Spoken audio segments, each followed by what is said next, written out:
Yep, fourth fucking video tonight. Still wearing the same shirt. The thing I like about my channel is there really aren't any walls, except for the one I'm leaning against. Now, you might think the title's a little odd, but this is something that I think about all the time. All the time. I think about abstract things, but this is something that always comes back to me. And my thought is, at some point, yeah, human race is going to be extinct. Call it the rapture, call it the apocalypse, call it whatever the fuck you want. At some point, we will cease to exist. And yeah, there's going to be plenty of remnants. I mean, of course, there's fossils and all sorts of shit. We can carbon date pretty much everything, figure out what it looked like, how it operated, and slowly discover more of it over time. But us as humans, we have an entire ethereal setup, basically. Something that is timeless. Something that stores information. You know, whatever the fuck comes after us could probably figure out how to access that shit. They'll have pretty much every book we've ever written. They'll have entire volumes on how to decipher language that they would have to fucking decipher themselves. They would have our complete history, all of our struggles in life, every historical event, and even this shit. Some dumbass at 3 a.m. talking to a small box in his hand. And I'm wondering if I had the ability to set aside 5 movies, and I hoped that they were able to watch them and fully understand them, what would those movies be, especially if I was trying to make them a representation of the human race? Now me, I'm an angry, spiteful, negative motherfucker.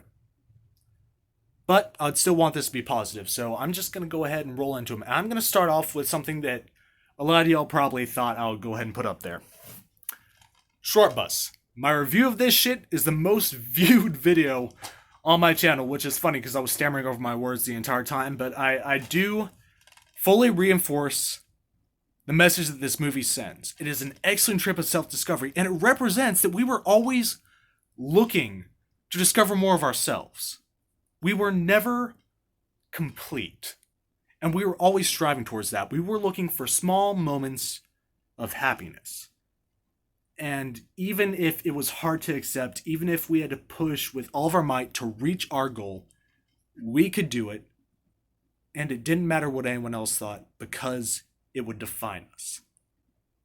That is why this is definitely on the fucking list. This is a golden movie. It's still my favorite of all time, even though it's odd. And they could probably use this to study our odd mating rituals. So yeah, that's on there. It's a little bit of an educational, fun little trip for them, and they get to have fun freaking out about these new concepts. Speaking of concepts, another movie on the list, Grandma, you're probably going to be happy about this, is Big Fish. Definitely Big Fish. This, the reason this is on the list is really, it shows a lot of our character in dealing with grief, and the vastness of our imaginations.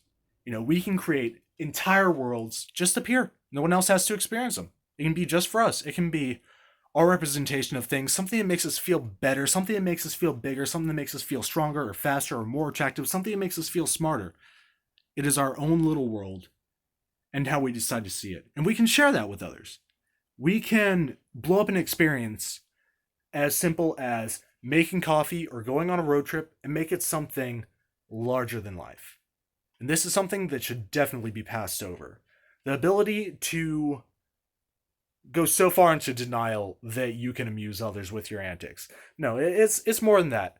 Memory itself is very construed. You can make it better, you can make it worse. There's a lot of times that I think about events in the past, and I can't really knock them down to a T, but some things will stick out. They may not always be correct, but it's still something I hold dear. The power of the mind is definitely the most influential thing, and definitely the most important thing about humanity. And that really brings us closer to our resourcefulness. Now, Papillon, yeah, it's a story of escape.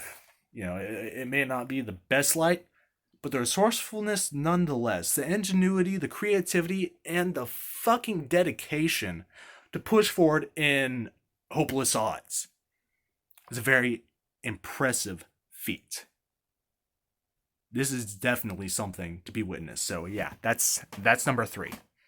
Now number 4, I haven't done a review of this one yet because every time I watch it, I just get so swept up into it. And I am planning a review on it, but I have to watch it again. And this is a very emotional one. Boyhood. You may not know about this. It's a little bit of an artsy movie. If you do know about it, you've had a great experience. This is very simply a story about growing up. You know, what makes us who we are. And the reason I feel that this should be there, you know, a decent reference of humanity is all of us have to grow up. And this is a movie that, you know, regardless of where you came from, what you believe, who you became, who you were, all of us had to go through some form of process. And there are factors in this film that all of us can relate to, that all of us have memories of. That this is a film that all of us connect to on some deep level, regardless of gender, of ethnicity, of religion, of, you know, geography. This is our creation in a nutshell as individuals. That is definitely going on the list. And since we're talking about the end of times, I gotta throw out Fern Gully. Now, yeah, the concept of a cartoon might be weird for whatever, you know, fish that's flying through the sky, communicating with its mind to understand later on down the line after we've completely fucked ourselves out of existence. But I at least want them to understand that we realized we were the harbingers of our own destruction, if that is how it happens. I want them to understand that our greatest problems in life, that every single monster we've had to face, we created ourselves. And that some of us were willing to step up and at least try to make a difference, even if it didn't affect everyone else. But I want them to know that, yeah, we got the picture. We know we fucked up, and we hope you do better. Well, I guess that's the 5 movies I'd leave for aliens or fish people or talking rocks. What about you guys? I know it's kind of a crazy topic, but I don't know. I was wacky all day. I've been feeling down recently. I've been keeping busy. And I guess I wanted a moment to think a little better of everyone. Yeah.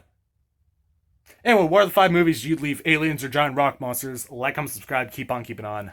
I'll see you in the next one.